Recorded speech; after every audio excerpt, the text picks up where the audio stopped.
side na natin.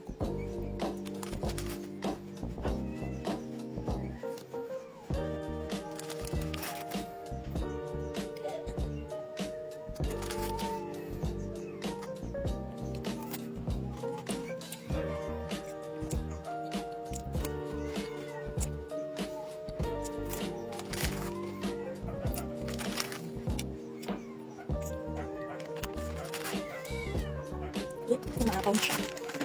Ayan. So, mapaw na siya pa tayo.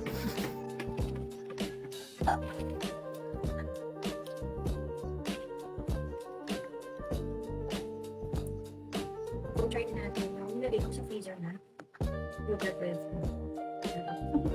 Biscoff. Punong-puno ko kanina, umaapaw siya kaya binawas-bawasan ko siya. Pero feeling ko, alam ko naman yung lasa kasi nagpapak ko kanina ng Biscoff na may yogurt.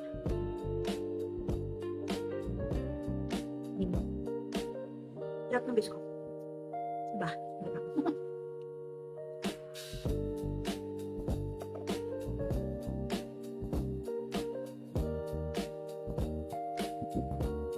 Sarap hindi naman cheesecake. Diba? Meron akong biniling Biscoff spread. Parang mas maganda siya kung lagyan siya sa iba.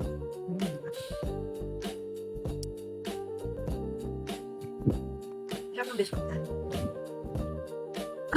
Parang mas masarap to kung magtutunaw ng Biscoff spread. Tapos, sa iba ako, girl.